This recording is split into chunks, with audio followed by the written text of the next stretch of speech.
হামজা রাদিয়াল্লাহু তাআলা ইসলাম গ্রহণ করেছে, কিন্তু ওমর রাদিয়াল্লাহু তাআলা তখন ইসলাম গ্রহণ করেন না। তত সহজ ছিল না দিন প্রচার করা, দিনে দাওয়াতি কাজ করা, খুব গোপনে করতে হতো। প্রকাশ্যে ইসলামের দাওয়াতি কাজ করা যেত না। ঠিক ফ্যাসিস্ট আমলে এই গত 17 বছরে এরকম একটা বৈঠক করবে, দাওয়াতি কাজ করবে, একটা মিছিল করবে, একটা জনসভা করবে, একটা তাফসীর মাহফিল করবে, থানার থেকে পারমিশন নিতে হয়েছে। মনোভূত হলে দিয়েছে, না হলে দেয় না। কথা বলেন ঠিক কিনা? এক জায়গায় দাওয়াতি কাজ চলতেছে, সেখানে যা গোপনে বৈঠক বলে, জেএমবি বলে, জিহাদি বই বলে অ্যারেস্ট করে ফেলেছে। কথা বলেন ঠিক কিনা? এই দেশের ভিতরে অশান্তি বিরাজ করে শান্তিময় মানুষগুলোকে তারা নির্যাতন করছে, নামাজি মানুষগুলোকে কষ্ট দিছে, আলেম ওলামাদেরকে দিনের পরে দিন জেলখানায় অবরুদ্ধ করে ফাঁসির মঞ্চে পর্যন্ত ঝুলাইতে তারা দ্বিধাবোধ করে না। ঠিক তদানীন্তন আমলে কাফেরদের চরিত্র এরকম ছিল যে তারা নবীর গায়ে হাত তোলা পর্যন্ত তারা বিরত থাকে না। আপনি আমি কে? দাওয়াতি কাজ করার সময় আপনি যদি মনে করেন যে না দিনের রাস্তা অতি সহজ, তাহলে আপনি বোকার স্বর্গে বাস করছেন। হক বাতিলের দ্বন্দ্ব চিরদিন থাকবে, কিয়ামত পর্যন্ত থাকবে। হকের পথে থাকবেন তো বাতিলের বাধা আসবেই আসবে। কথা বলেন ঠিক কিনা? আপনি যদি মনে করেন যে না এদেশ থেকে হাসিনা পালাই গেছে, আওয়ামী সরকার পালাইছে, আমরা এখন খুব ফ্রি, তাহলে আপনি বোকার ভিতরে আছেন। এটা আমার কথা না, আল্লাহর কথা। আকুল জাল হাক্ক ওয়া যাহাকাল বাতিল ইন্নাল বাতিলা কানা যাহুকা। আমার ভাইরা, সুতরাং আমাদের নীতি আদর্শ পরিপন্থী কোনো কাজ করা যাবে, ইসলামের বাইরে কোনো কাজ করা যাবে না। আসুন এই আয়াতের ভিতরে আল্লাহ তাআলা কি বলছেন আমরা শুনি। ইন্নাল্লাযীনা ক্বালু রাব্বুনাল্লাহু সুম্মা ইসতাকামু তাতানাজ্জালু আলাইহিমুল মালাইকা। নিশ্চয় যারা আল্লাহকে রব বলে ঘোষণা দিয়েছে, সুম্মা ইসতাকামু, শুধু ঘোষণা দিয়ে শেষ না, সুম্মা ইসতাকামু, দৃঢ়ভাবে মনে প্রাণে বিশ্বাস করে নিয়েছে, মৃত্যুর আগ পর্যন্ত আল্লাহকে আমাদের দিলে বসেছি, এখানে অন্য কেউ স্থান পাবে না। সুম্মা ইসতাকামু, ইস্তেকামাত করে নিয়েছি, দৃঢ়ভাবে আমাদের মনে প্রাণে বিশ্বাস করে নিয়েছি, এটাই আমার একমাত্র ঠিকানা, এটাই আমার একমাত্র পরকাল, জান্নাতে যাওয়ার পাথেয়। কথা বলেন ঠিক কিনা? তাতানাজ্জালু আলাইহিমুল মালাইকা। যদি এটা কেউ এভাবে দৃঢ়ভাবে রবকে অন্তরে স্থান দিতে পারে, তাদের উপরে আল্লাহর ফেরেশতারা অবতীর্ণ হয়। তাতানাজ্জালু আলাইহিমুল মালাইকা, ওই সকল ব্যক্তিদের উপরে আল্লাহর ফেরেশতা অবতীর্ণ হয়। আর ওই ফেরেশতারা কি বলে শুনেন, আল্লা তাখাফু ওয়া লা তাহজানু।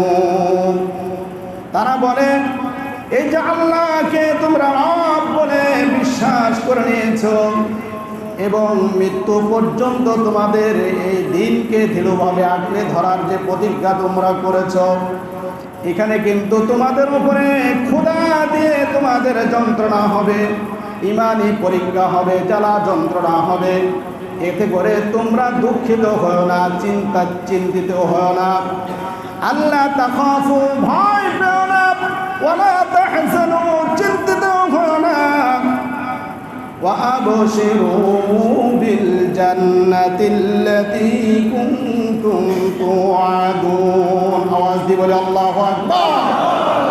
ভয় পেও না, চিন্তিত হয় না, ওই জান্নাতের সুসংবাদ গ্রহণ করো যে জান্নাতের ওয়াদা মহান আল্লাহ রাব্বুল আলামিন তোমাদের সাথে দিয়েছেন। সুবহানাল্লাহ। তোমরা চিন্তা করেছো আল্লাহকে রব বলে স্বীকার করার পরে যে জ্বালা যন্ত্রণা দুঃখ কষ্ট আসবে, এটা তোমাদের আসল দুঃখ কষ্ট না। তোমরা ওই জান্নাতের দিকে যাচ্ছ যে জান্নাতের সুসংবাদ গ্রহণ করো, যে জান্নাতের ওয়াদা আল্লাহ সুবহানাহু ওয়া তাআলা তোমাদের সাথে দিয়েছে।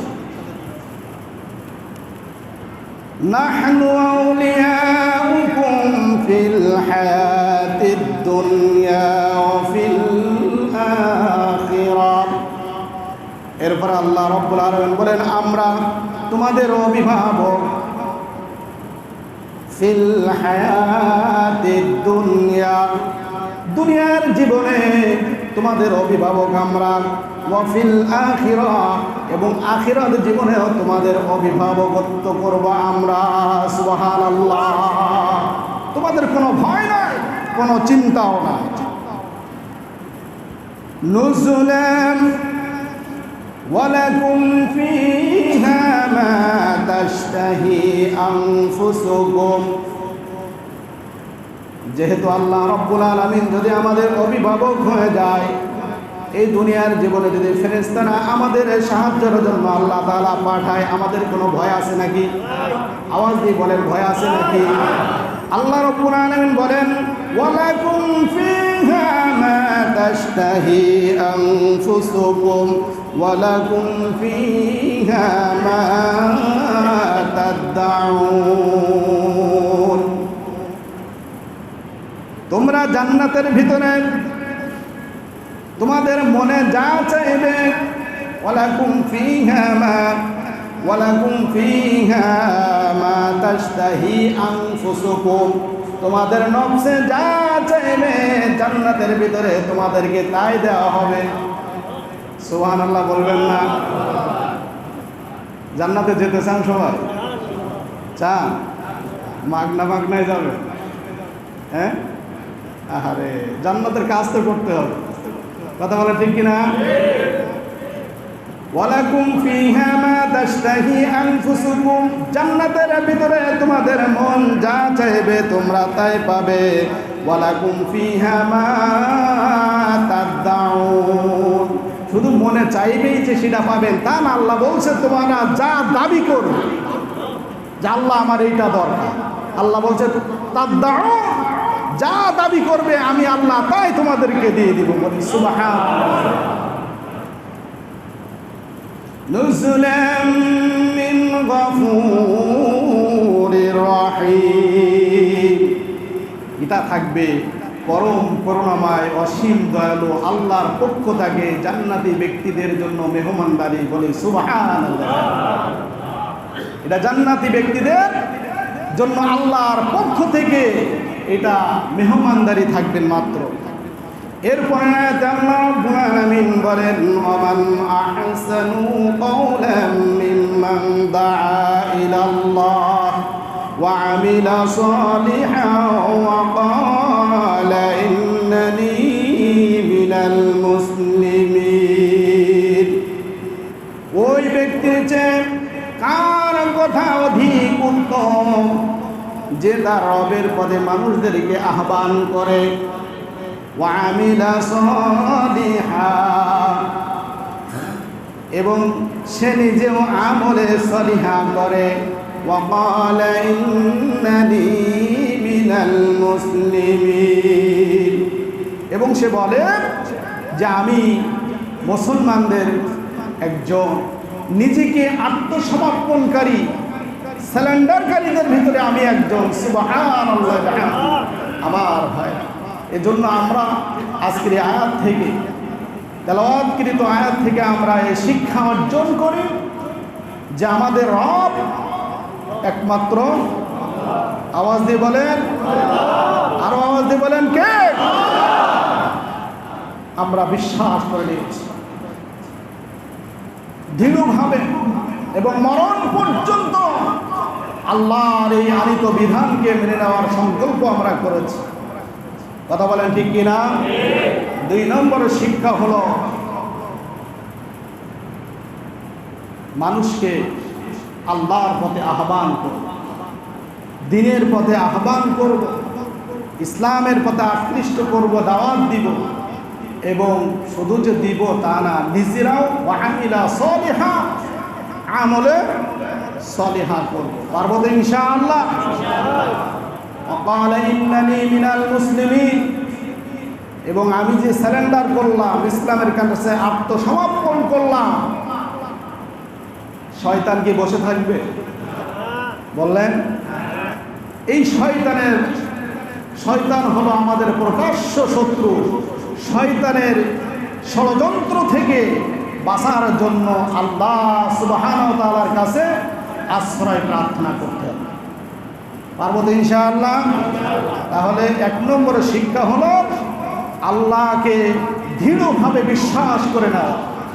2 নম্বর হলো আল্লাহর পদে মানুষকে ডাকবো, আহ্বান করব, নিজেরা আমলে সলিহা করব।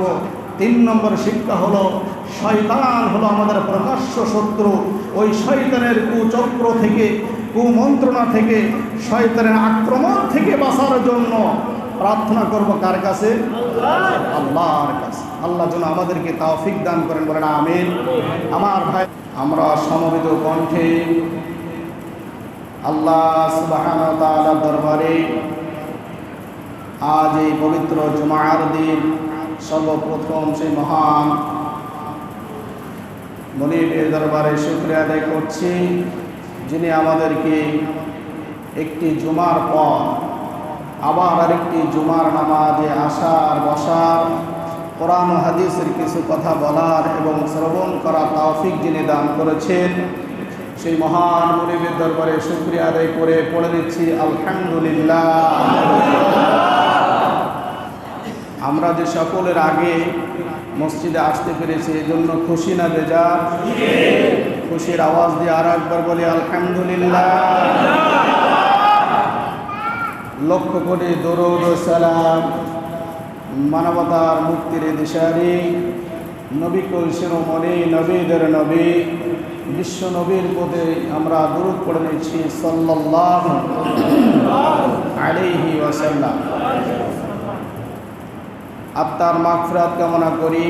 ইসলামের শুরু যুগ থেকে অদ্যাবধি পর্যন্ত ইসলামের জন্য, দেশের জন্য, জুলাই আগস্টের গণ অভ্যুত্থানে যারা জীবন দিয়ে শাহাদাত বরণ করেছেন, সহ শ্রমিক দিবসের যে সকল ভাইরা ন্যায্য অধিকার ফিরে পাওয়ার জন্য তাদের কলিজার তাজা রক্ত ঢেলে দিয়ে শহীদ হয়েছেন, সকলের আত্মার মাগফিরাত কামনায় বলি আল্লাহুম্মা আমিন।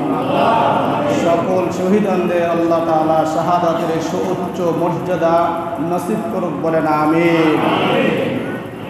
আমার ভাইরা, আমি আপনাদের সামনে কোরআন কারীমের 24 নম্বর পারা, 41 নম্বর সূরা, সূরা হামিম সিজদার। কোন সূরা? সূরা হামিম সিজদার 30 থেকে 33 নম্বর আয়াত পর্যন্ত তেলাওয়াত করেছি। আল্লাহ সুবহানাহু ওয়া তাআলার দরবারে সাহায্য ভিক্ষা চাচ্ছি, তিনি যেন আমাকে কোরআনের উপরে আলোচনা করার তৌফিক দান করেন, বলেন আমিন। গোটা কোরআনে কারিমের ভিতরে আল্লাহ তাআলা একসাথে এই কোরআনে কারিম অবতীর্ণ করেন নাই, করেছেন কিনা? সুদীর্ঘ 23টা বছর কালক্রমে ধারাবাহিকভাবে যেখানে যেটার প্রয়োজন সেখানে সেভাবে আল্লাহ তাআলা কোরআনে কারীম বিশ্ব নবীর উপরে নাজিল করে তার সমাধান দিয়ে দিয়েছেন, বলে সুবহানাল্লাহ। এজন্য কোড অফ লাইফ, কোরআন মানুষের জীবন বিধান, কোরআন হবে মানুষের সংবিধান। কোরআন থেকে যখন মানুষ দূরে সরে যাবে, শয়তানের পদক্ষেপ অনুসরণ করবে, তখন সে আর ভালো থাকতে পারবে। মানুষ সৃষ্টি করেছেন যেমন আল্লাহ, এই মানুষকে শান্তিপূর্ণ জীবনযাপনের জন্য কোরআন দিয়েছেন তার গাইডলাইন। কথা বলেন ঠিক কিনা? আমার ভাইরা, এই জন্য কত নম্বর পারা বলেছি? 24 নম্বর পারা। এই সূরাটি 24 এবং 25 নম্বর পারাই। তো আমি তেলাওয়াতকৃত যে আয়াত আপনাদের সামনে পাঠ করেছি, এতটুকু আয়াত 24 নম্বর পারায়। এই সূরাটির সিরিয়াল যদি আপনি দেখেন, 114টি সূরার ভিতরে 41 নম্বর সূরা। এই সূরাটির আয়াত সংখ্যা হলো 54টি। কতটি? রুকুর সংখ্যা হলো 6টি। তেলাওয়াতকৃত যে আয়াত, এই আয়াতের ভিতরে আমরা সরল অনুবাদ, এর ব্যাখ্যা, নাজিলের সময়কাল, নামকরণগুলো আমরা ভালো করে অনুধাবন করব ইনশাআল্লাহ। তার আগে বলতে চাই, গত জুমায় আলোচনা করেছিলাম সূরা বাকারার শেষ 2 আয়াতের আগের আয়াত, লিল্লাহি মা ফিস সামাওয়াতি ওয়া মা ফিল আরদ। মনে আছে আপনাদের? যে আকাশ এবং জমিনের একচ্ছত্র অধিকারী, একচ্ছত্র মালিক কে? আওয়াজ দিয়ে বলেন কে? আল্লাহু আলা কুল্লি শাইইন কাদির। সমস্ত ক্ষমতার পাওয়ার একমাত্র আল্লাহর হাতে। সুবহানাল্লাহ। আমরা আলোচনা করেছিলাম, মানুষ গোপনে এবং প্রকাশ্যে যে আমলই করুক না কেন, তার জবাব আল্লাহ সুবহানাহু ওয়া তাআলার কাছে অবশ্যই দিতে হবে। কথা বলেন ঠিক কিনা? এর থেকে আমরা কেউ পার হব না। লা নুফাররিকু বাইনা আহাদিন মির রাসূল। এর পরের অংশে আল্লাহ তাআলা বলছেন, মানুষের পাপের কারণে যে পাপ সে দুনিয়াতে করবে, তার প্রায়শ্চিত্ত তাকে পেতেই হবে। কথা বলেন ঠিক কিনা? আমরা অনেক সময় নিজেদের ভুলের কারণে অন্যকে দোষারোপ করি। খোঁজ নিয়ে দেখবেন, যে অপরাধ, যে শাস্তি আপনি পাচ্ছেন, এর মূলে আপনিই কারণ। কথা বলেন ঠিক কিনা? আপনার অপরাধের কারণে আজকে আপনি ক্ষতিগ্রস্ত, আপনার পরিবার ক্ষতিগ্রস্ত। আমার ভাইরা, এজন্য কথা বলেছিলাম সূরা বাকারার শেষ আয়াতের দিকে। আজকের এই হামিম সিজদা থেকে কথা বলবো। এই সূরাটির নামকরণ যদি আপনারা লক্ষ্য করেন, যে হামিম সিজদা, সূরা শুরু থেকেই হামিম শব্দটি আছে। সুবহানাল্লাহ ওয়া বিহামদিহি। আস-সাজদা 37 নম্বর আয়াতের ভিতরে এক স্থানে সিজদার আয়াত আছে। এই শব্দদ্বয় থেকে সূরাটির নামকরণ করা হয়েছে হামিম সিজদা। আপনি যদি এর নাজিলের প্রেক্ষাপট দেখেন, কোন প্রেক্ষাপটে এই সূরাটি নাজিল হয়েছে,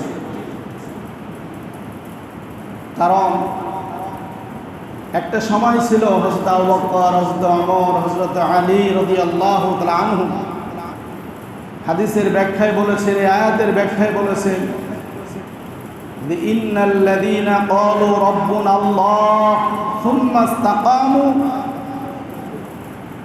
যারা তাদের রবকে স্বীকার করে নিয়েছে, যারা এই ঘোষণা দিয়েছে আমাদের রব একমাত্র কে? আল্লাহ। আওয়াজ দিয়ে বলেন কে? আল্লাহ। সুম্মা ইসতাকামু, এই ঘোষণার পরে ইস্তেকামাত রয়েছে, দৃঢ় রয়েছে, এদিক সেদিক আর দৌড়ায় না, যে আমাদের রব কে? আল্লাহ। এই ঘোষণা পরে ভালো মন্দ সব কিছু কার পক্ষ থেকে হয়? আল্লাহর পক্ষ থেকে। এটা মেনে নিতে হবে। সুখ দুঃখ যা হোক না কেন আমাদের মেনে নিয়েছি তো আমরা আমাদের রব আল্লাহ। কথা বলে ঠিক কিনা? সুম্মা ইসতাকামু, এদিক সেদিক আর দৌড়াদৌড়ি করা যাবে না যে আমি এখানে থেকে তো বড় মুসিবতে আছি, বড় কষ্টের ভিতরে আছি, আহারে আমার উপরে জুলুম হয়, নির্যাতন হয়, মামলা হয়, হামলা হয়, কি দরকার আমি অন্যদিকে চলে যাই। করা যাবে? করা যাবে। তো নাজিলের প্রেক্ষাপটে যদি আপনি দেখেন, মসজিদের হারামের ভিতরে, মক্কা শরীফের ভিতরে উতবা ইবনে রাবিয়া সহ অনেকগুলো কাফেররা বসে রয়েছে। তারা জামাত জড়ো হয়ে বসে আলাপ আলোচনা করতেছে। কোথায়? আমার কথা কি বোঝা যায়? আওয়াজ দিবে।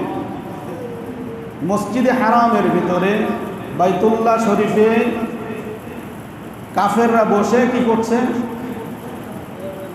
আলাপ আলোচনা করতেছে। কোন সময়? যে সময় বিশ্বনবী সাল্লাল্লাহু আলাইহি সাল্লাম এক কালেমার দাওয়াত দেওয়া শুরু করেছে, লা ইলাহা ইল্লাল্লাহ। কাফেরদের ভিতরে আলোচনা সমালোচনা ঝড় উঠতেছে। যেই ছেলেটা আমাদের সমাজে এতদিন পর্যন্ত ভালোই তো ছিল, হঠাৎ করে একই কওমের একই বংশের ভিতরে এক রবের দাওয়াত দেওয়া শুরু করেছে যে আল্লাহ ছাড়া কোনো ইলাহা নাই। তা আমরা যে দেবদেবীর পূজা করি, মাছের পূজা করি, গাছের পূজা করি, আগুনের পূজা করি, মূর্তি পূজা করি, এগুলো করা যাবে না। এ কোন ধরনের সৃষ্টি? এতে করে তো আমাদের সমাজের ভিতরে, আমাদের কওমের ভিতরে, আমাদের গোত্রের ভিতরে একে অপরের ফাটল সৃষ্টি হচ্ছে। এতে করে তারা মারাত্মক পেরেশানিতে পড়ছে। কিন্তু বিশ্বনবী সাল্লাল্লাহু আলাইহি সাল্লাম নিজের মন মতন কোনো কথা কি বলেছেন? যা বলেছেন আল্লাহর পক্ষ থেকে যা ওহী এসেছে তাই বলেছেন। কথা বলেন ঠিক কিনা? উতবা ইবনে রাবিয়া আবু সুফিয়ানের শ্বশুর, আবু সুফিয়ানের শ্বশুর। তিনি ওই জমায়েতকৃত যে সকল কাফেররা আছে তাদেরকে উদ্দেশ্য করে বলল, ভাই সকল শোনো, এই যে ভাই শোনেন, আপনারা যদি মত পেশ করেন তাহলে আমি আপনাদের মতামত নিয়ে বাতিজা মুহাম্মাদের কাছে সাল্লাল্লাহু আলাইহি ওয়াসাল্লাম কয়েকটি প্রস্তাব পেশ করব। যদি ওই প্রস্তাবগুলো সে মেনে নেয়, তাহলে কোনো একটিও যদি সে মেনে নেয়, তাহলে আমাদের জন্য সেটা গ্রহণযোগ্য হবে, সেটা ভালো হবে। তোমরা কি বলো? তো চিন্তিত সবাই মসজিদে হারামের ভিতরে বসা, একদিকে অন্য কোণায় মসজিদের ভিতরে বিশ্বনবী সাল্লাল্লাহু আলাইহি ওয়াসাল্লাম একাকিত্ব বসে আছে। আবু সুফিয়ানের শ্বশুর উতবা ইবনে রাবিয়া সে এই সম্মত নিয়ে, সকলের মতামত নিয়ে কয়েকটি প্রস্তাব নিয়ে রাসূল করিম সাল্লাল্লাহু আলাইহি সাল্লামের কাছে যাবে। সে উত্থাপন করছে এভাবে যে আমাদের সমাজে বড় হয়ে ওঠা, বেড়ে ওঠা এক ধর্ম আমরা সারা জীবন পালন করে আসছি। এখন সে নতুন করে এক ধর্মের দাওয়াত দেওয়া শুরু করেছে। এতে করে তো আমাদের এই কওমে, আমাদের সমাজের ভিতরে একটা ফিতনা ফাসাদ সৃষ্টি হচ্ছে, মেনে নেওয়া কঠিন হয়ে যাচ্ছে। কথা বলেন ঠিক কিনা? সুতরাং তাকে বন্ধ করতে হবে, তাকে বাধা দিতে হবে। আচ্ছা বলেন তো, সকল কাফেররা ভ্রান্তির ভিতরে না সঠিকের ভিতরে? আওয়াজ দিয়ে বলেন। তাদের সমাজে খুন, রাহাজানি, ছিনতাই, হাইজেকার, জিনা, মদ, জুয়া, বেবিচার, সয়লাফে ভরা। এই সমাজটাকে কিভাবে সমাজ নির্মণে ইসলামের রাষ্ট্র কায়েম করা যায়, এই সমাজ থেকে দুর্নীতি মুক্ত করা যায় কিভাবে, জিনা ব্যভিচার সুদ ঘুষ এগুলো দুর্বৃত্ত করা যায় কিভাবে, এই চিন্তা নিয়েই তো বিশ্ব নবী সাল্লাল্লাহু আলাইহি সাল্লাম দাওয়াতি মিশন চালু করেছেন। কথা বলেন ঠিক কিনা? উতবা ইবনে রাবিয়া বিশ্ব নবী সাল্লাল্লাহু আলাইহি সাল্লামের কাছে গিয়ে কয়েকটি প্রস্তাব পেশ করলেন। প্রস্তাবগুলো কি শোনা দরকার আছে? শুধুমাত্র দ্বীনের দাওয়াত থেকে মানুষকে দূরে রাখার জন্য, যে আপনি যে দাওয়াত দিচ্ছেন এই দাওয়াত বন্ধ করবেন, এই দাওয়াত তারা দিতে পারবেন না। যে মিশন আপনি সামনে রেখেছেন এই মিশনকে আপনি এখানে থেমে যাবেন। আপনারা দাওয়াতি কাজ আর সামনে নিতে পারবেন না। এরকম চিন্তা মাথায় নিয়ে তারা কয়েকটি প্রস্তাব উতবা ইবনে রাবিয়া নবী সাল্লাল্লাহু আলাইহি সাল্লামের কাছে পেশ করা শুরু করলেন। এক নম্বর প্রস্তাব হলো, ভাতিজা শোনো, এই দুনিয়ার ভিতরে যদি তোমার এই দাওয়াতি মিশনের উদ্দেশ্য যদি হয় সম্পদ অর্জন করা, কি করা? সম্পদ অর্জন করা যদি তোমার উদ্দেশ্য হয়, তাহলে তুমি বলো তোমাকে আমরা মক্কার ধনাঢ্য সবাই মিলে এমন সম্পদ তোমাকে দেব যা তোমার মতন সম্পদশালী আর কেউ থাকবে না। আজকের এই সমাজের ভিতরে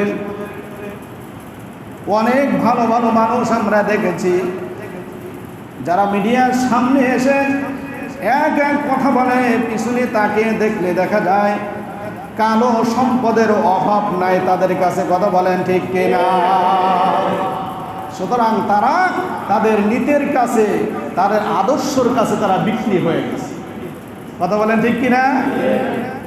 বিশ্বনবী সাল্লাল্লাহু আলাইহি সাল্লাম উতবা ইবনে রাবিয়ার কথাগুলো খুব মনোযোগ দিয়ে চুপচাপ শুনতেছেন। 2 নম্বর প্রস্তাব,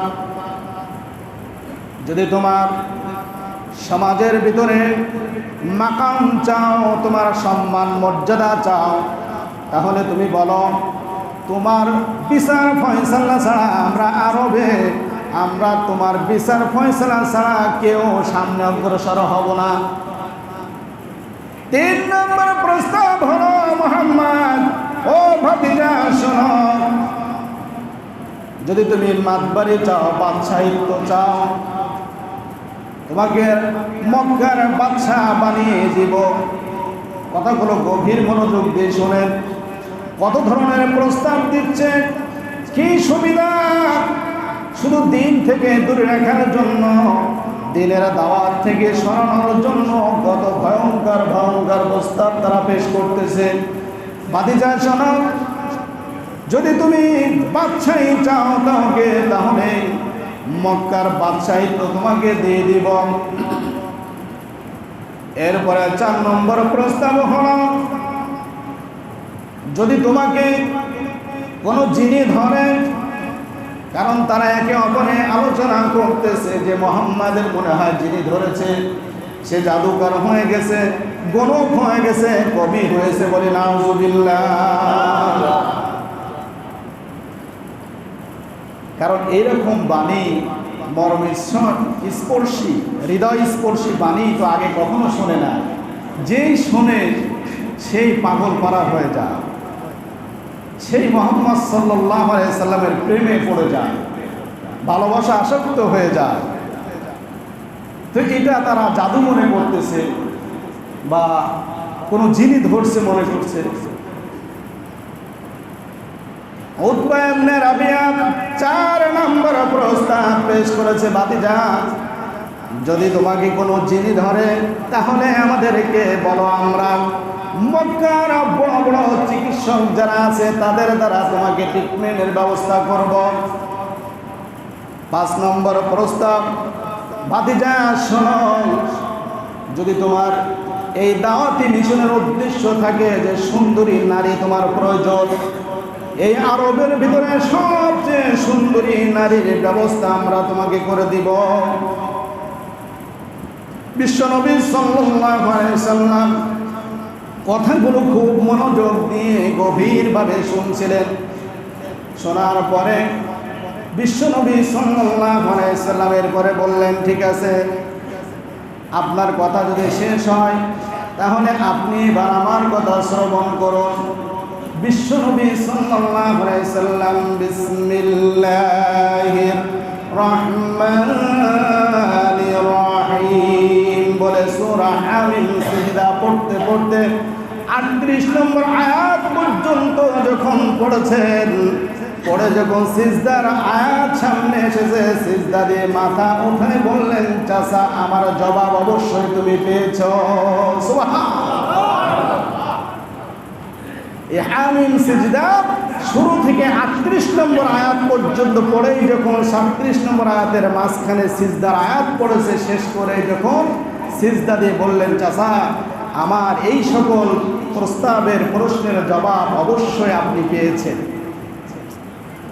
নবীজি যখন তেলাওয়াত করা শুরু করলেন, তাফসীরের ভিতরে আসছে উতবা ইবনে রাবিয়া দুহাত পিছনের দিকে এভাবে হেলান দিয়ে গভীরভাবে তেলাওয়াত শুনতেছিলেন।